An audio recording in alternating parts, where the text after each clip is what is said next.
Bonjour à tous les amis, ici Sharda et bienvenue dans ce cinquième épisode de Tutoterra. Donc aujourd'hui, épisode qui portera sur les jumeaux, qui sont l'évolution de l'œil de Cthulhu en mode difficile. Donc les jumeaux qui sont deux gros œils qui ont deux phases. Donc la première phase, le premier des deux œils lance des lasers, lance trois lasers à la fois et vous charge dessus lentement. Donc la première phase n'est pas très difficile. Et la deuxième phase, il lance des lasers beaucoup plus vite et qui tapent beaucoup plus fort, mais il ne vous charge plus. Et le deuxième œil, la première phase lance des boules de feu vertes qui vous enflamment hein, et qui vous font des dommages et vous charge dessus lui aussi lentement. Et durant la deuxième phase, il devient il devient un peu la bouche, comme l'œil de Cthulhu, mais métallique. Et il crache du feu comme un lance-flamme, mais du feu vert encore une fois. Et il vous charge dessus beaucoup plus fort et beaucoup plus rapidement. Donc voilà pour le boss. Maintenant pour les équipements que je vais utiliser pour ce combat-ci, et que je vous recommande d'ailleurs, pardonnez-moi. Pour l'armure, je vous recommande grandement une armure d'adamantine au complet, donc avec le casque de corps à corps, parce qu'il faut beaucoup de défense pour ce boss, et l'armure au complet donne quand même 46 de défense, ce qui est beaucoup quand même. Mais le boss tape très très fort, donc il faut vraiment beaucoup de défense contre lui. Ensuite, pour les accessoires, je vais utiliser des ailes d'ange que j'ai enchantées à l'aide du mécano gobelin. Jusqu'à ce que j'ai reforgé, pardon, jusqu'à ce qu'il me donne 3 ou 4 de défense, donc 4 pour les ailes, hein, et qui me permettent de voler. Donc vous voyez, hein, je vole. Ensuite, une emblème d'archer, ou le nom en français, je ne sais pas plus ou moins, mais bon, emblème d'archer, qui est droppable sur le mur de chair à 16,7% de chance. Donc, à savoir que le mur de chair, il drop un item au hasard parmi plusieurs et l'emblème d'archer en fait partie. Donc, voilà. Que j'ai lui aussi enchanté jusqu'à ce qu'il me donne 3 ou 4 de défense, donc 4 en l'occurrence, pardon. Ensuite, un anneau de régénération, pardonnez-moi, encore une fois, qui est trouvable dans des coffres dans la première partie des souterrains et qui me donne 3 de défense lui et qui régénère lentement ma vie aussi. Et des box spectrales qui me permettent de courir très vite et qui me permettent de voler, mais moins puissamment que les ailes. Donc ce sont les ailes qui prennent en compte et qui me donnent plus 4 de défense aussi. Et ensuite, un bouclier d'obsidienne qui m'immunise contre le recul. Donc les monstres ne me font aucun recul lorsqu'ils me frappent et qui m'immunise contre les blocs de feu, mais c'est complètement inutile dans ce combat. Et qui me donne 3 de défense. Donc voilà, en tout j'ai 66 de défense comme vous pouvez le voir en bas. Ce qui est quand même beaucoup. Donc j'ai 20 de défense juste avec mes équipements. Je vous conseille de les reforger, ça coûte très cher. Mais ça vaut vraiment la peine pour les boss. Surtout pour les jumeaux et le squelettron primaire. Parce que c'est des boss qui tapent très très fort et qui sont très très difficiles à vaincre. Donc ensuite pour les armes. Je vais utiliser une arbalète d'adamantine qui fait 49 de dommages et avec des flèches des enfers qui font 12 de dommages, donc en tout je fais 61 de dommages. Et arbalète d'adamantine qui est craftable avec de l'adamantine, hein, et les flèches des enfers qu'on peut acheter auprès du démolisseur ou qu'on trouve dans les enfers, mais c'est plus simple de les acheter auprès du démolisseur. Elles ne coûtent qu'un d'argent et, euh, et voilà. Donc j'ai 1000 flèches. Et je vais aussi utiliser un Mega Shark qui est craftable seulement après avoir détruit le destructeur, donc qui est l'évolution du dévoreur de monde, et qui sera l'objet de l'épisode 6 de Tutoterra. Donc je vais les mettre les deux la même journée pour que vous puissiez crafter le Mega Shark, parce que j'ai essayé seulement avec le répéteur, avec l'arbalète, les jumeaux, et j'ai jamais réussi. Donc le Mega Shark est indispensable, si je peux dire, pour le battre, ou sinon j'ai juste pas eu de chance, ou j'ai mal joué, mais bon, ça c'est d'autres choses. Ensuite, j'ai utilisé des disques de lumière qui sont aussi craftables avec les drops du destructeur. Donc le destructeur drop des armes de pouvoir qui permettent de crafter ça je pense que c'est l'armure bénie. Donc voilà, les 10 de lumière, je vais peut-être pas beaucoup les utiliser, mais je vais peut-être les utiliser parfois. Donc voilà, hein, on peut, sont stackables pardon, seulement par 5, et on peut les envoyer les 5 à la fois, donc c'est très puissant. Donc il tape de 41, et voilà.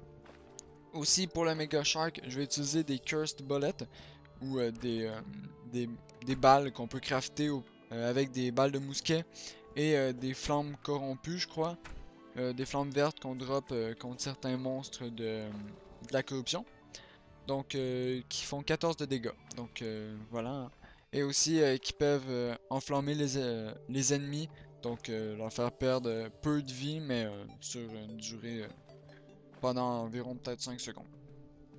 Ensuite, pour les potions, je vais utiliser une potion de chasseur qui me permet de voir les ennemis. Donc, ça va seulement m'aider mieux à voir l'ennemi, hein.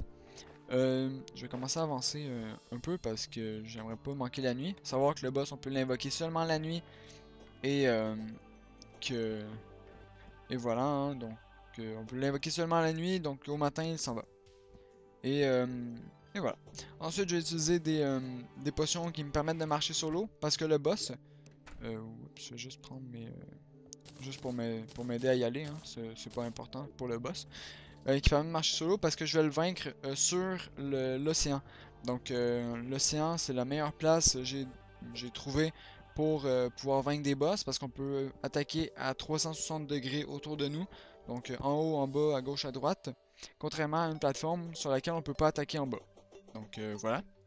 Ensuite, une potion de peau de fer qui va augmenter ma défense de 8. Donc je vais être à 72 de défense. Une potion de régénération qui va régénérer ma vie lentement. Et une potion qui va me permettre de briller, donc ça c'est juste pour mieux voir, c'est pas super utile. Et pour ça je vais aussi utiliser une fée. Donc voilà, une petite fée, une cloche à fée qui est craftable avec les armes des jumeaux. Donc vous pouvez pas encore les crafter si c'est la première fois que vous faites les jumeaux, mais c'est vraiment pas nécessaire pour le combat, ça fait juste faire de la lumière. Et c'est tout. Et pour les potions ensuite, je vais utiliser des Greater Healing Potions, soit des potions les grandes potions de soins qui restaurent 150 de vie. Et des grandes Mana Potions, en fait ça je vais même pas l'utiliser parce que je vais pas utiliser mana, donc je sais pas pourquoi je l'ai dit sur moi. Mais, mais voilà. Donc monstre s'en va.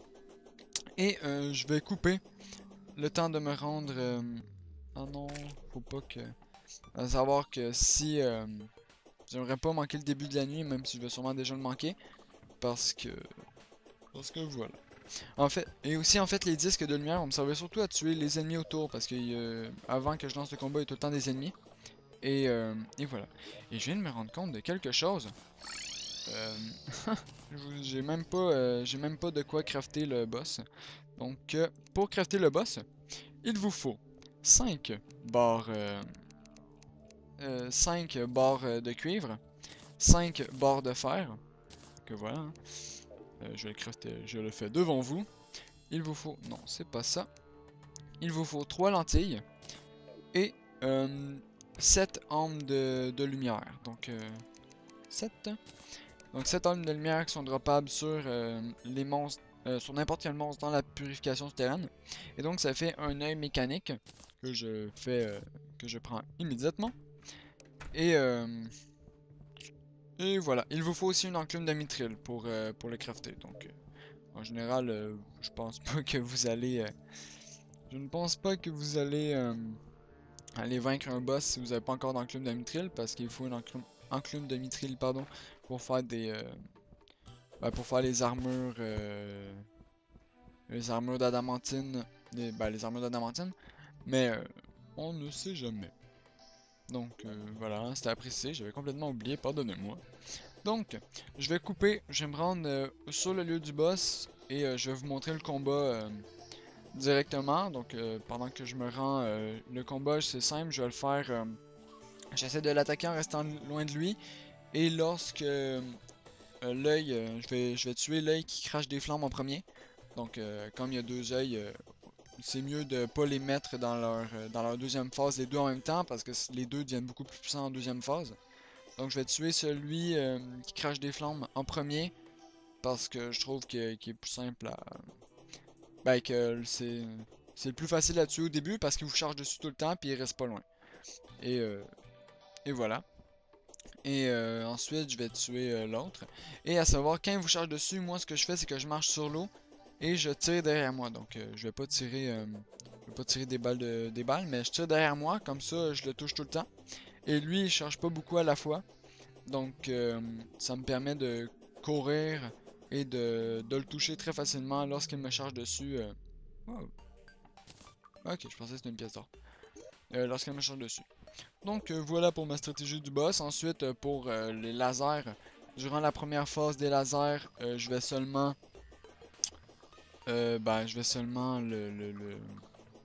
comment dire?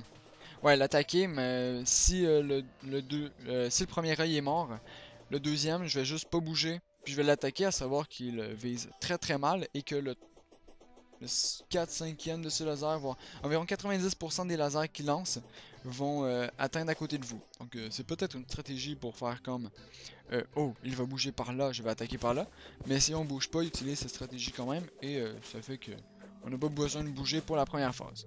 Mais pour la deuxième, il se met à viser, donc là on a juste à bouger à gauche à droite et on le tue très facilement.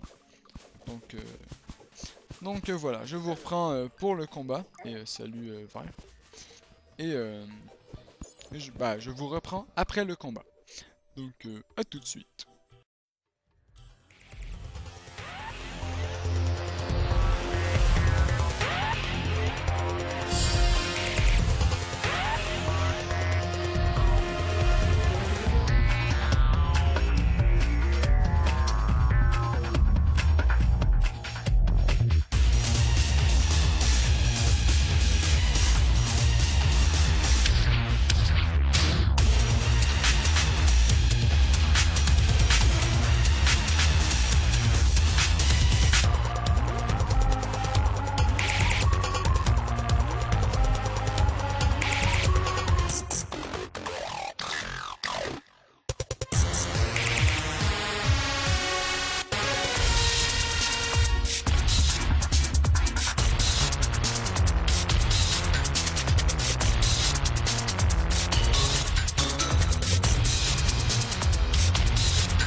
Bonjour à tous les amis. Donc vous voyez, je viens de détruire et ces luttes sont tombées dans l'eau.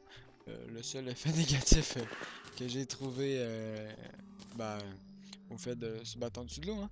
Donc voilà, moi je remonte, il reste 2, 1 et je coule. Non. Haha. Et voici, j'ai récupéré des armes, des Soul of Sight, donc des armes de vision, qui permettent de crafter multiples choses. Donc nous allons voir cela à l'instant en parlant au guide. Donc les armes de vision, nous en dropons de 20 à 30, il me semble. Enfin, chaque fois que je l'ai battu, c'était dans ces eaux-là. Donc ils permettent de crafter le casque Alouette, donc de l'armure bénie. Hein. Donc le masque, headgear ou le helmet. Donc en français, je sais pas trop c'est quoi. Mais Voilà, qui me permettent de crafter les 3 casques de la meilleure armure du jeu.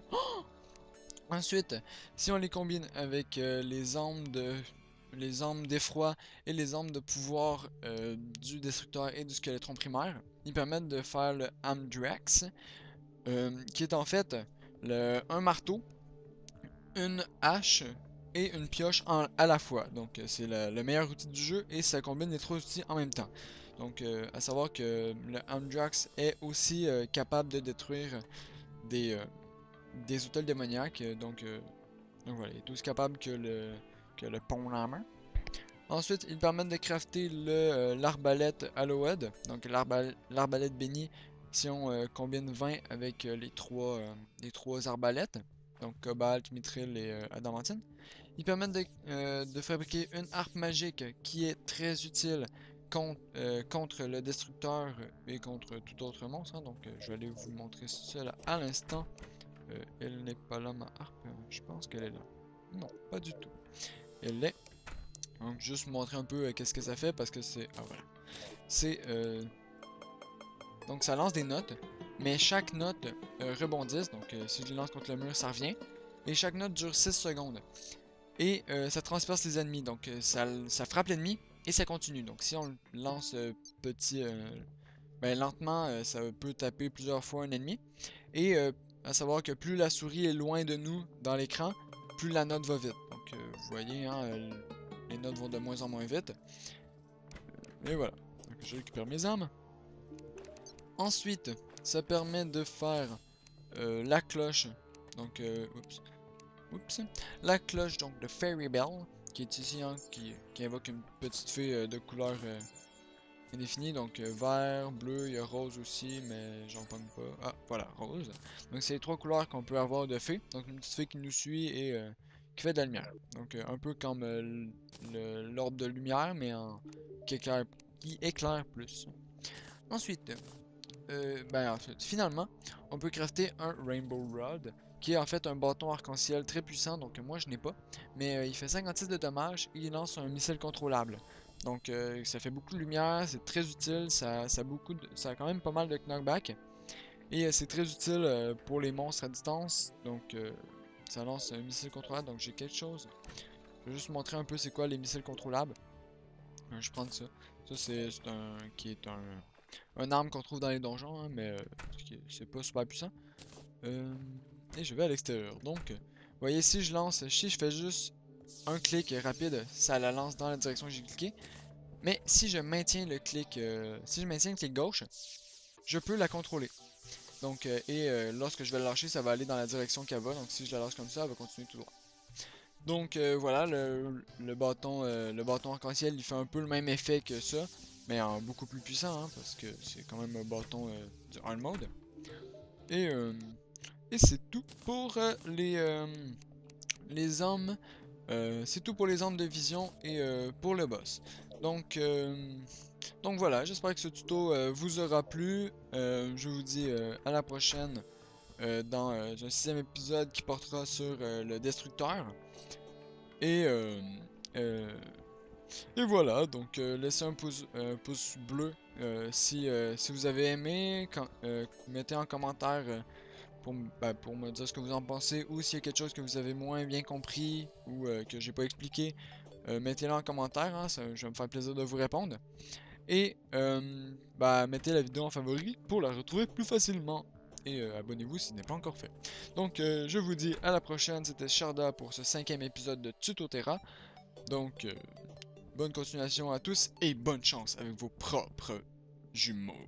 Ou ouais, bah c'est ça, les jumeaux, hein. Donc bonne chance avec vos propres boss du hard mode. À la prochaine.